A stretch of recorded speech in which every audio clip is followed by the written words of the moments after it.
کی اہمیت کو اس طرح واضح کیا قرآن میں، اور کہا سورہ نحل سورہ نمبر 16 آیت نمبر 36 میں وَلَقَدْ بَعَثْنَا فِي كُلِّ أُمَّةٍ رَسُولٍ أَنِ اعْبُدُوا اللَّهَ وَاجْتَنِبُوا الطَّاغُوتَ، کہ ہم نے ہر جگہ جہاں انسانیت بسی ہے وَلَقَدْ بَعَثْنَا فِي كُلِّ أُمَّةٍ رَسُولٍ، رسول بجانے اعبدوا اللہ، وہ حکم دیتے اللہ کی عبادت کا، وَاجْتَنِبُوا الطَّاغُوتَ، اور طاغوت کی عبادت سے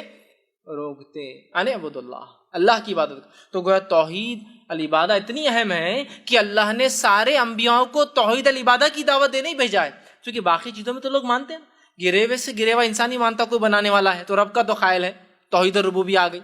اسماء و صفات بھی مانتا ہے، اللہ بارش، اس کو چاہے معلوم نہ ہو اللہ نام بولتا ہے، بھگوان یا ایشور یا گاڈ بارش برساتا ہے، صفتیں بھی مانتا ہے نا۔ کوئی بھی ایسا آدمی نہیں ملے گا جس کو آپ پوچھیے کیا اللہ بھگوان معبود گاڈ یہ نہیں کر سکتا، وہ بولیں گے ہاں نہیں کر سکتا، نہیں سب کچھ کر سکتا، صفتوں کی بھی قائل ہے۔ مسئلہ عبادت میں ہے بھائی، یہی تو ہمارا بھی مسئلہ ہے آج۔ بہرحال تو اللہ نے اس کی وضاحت کی۔ اب عبادت کیا یہ بھی جان لیں، نہیں بھائی عبادت کیا پتہ چلے تو پھر وہ ہم نہیں کریں گے۔ عبادت ہر وہ کام جو اللہ کی رضا اور خوشنودی کے لیے کیا جاتا ہے، کسی اور کے لیے کرنا شرک ہو جائے گا۔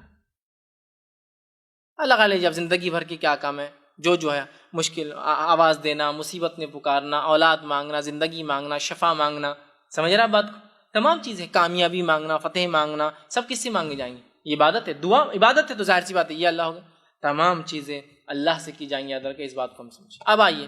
ہم اس عنوان کی طرف بڑھتے ہیں، جب شرک کی قباحت، شرک کی برائی ہم سمجھ گئے کہ کیا یہ بھی شرک ہے،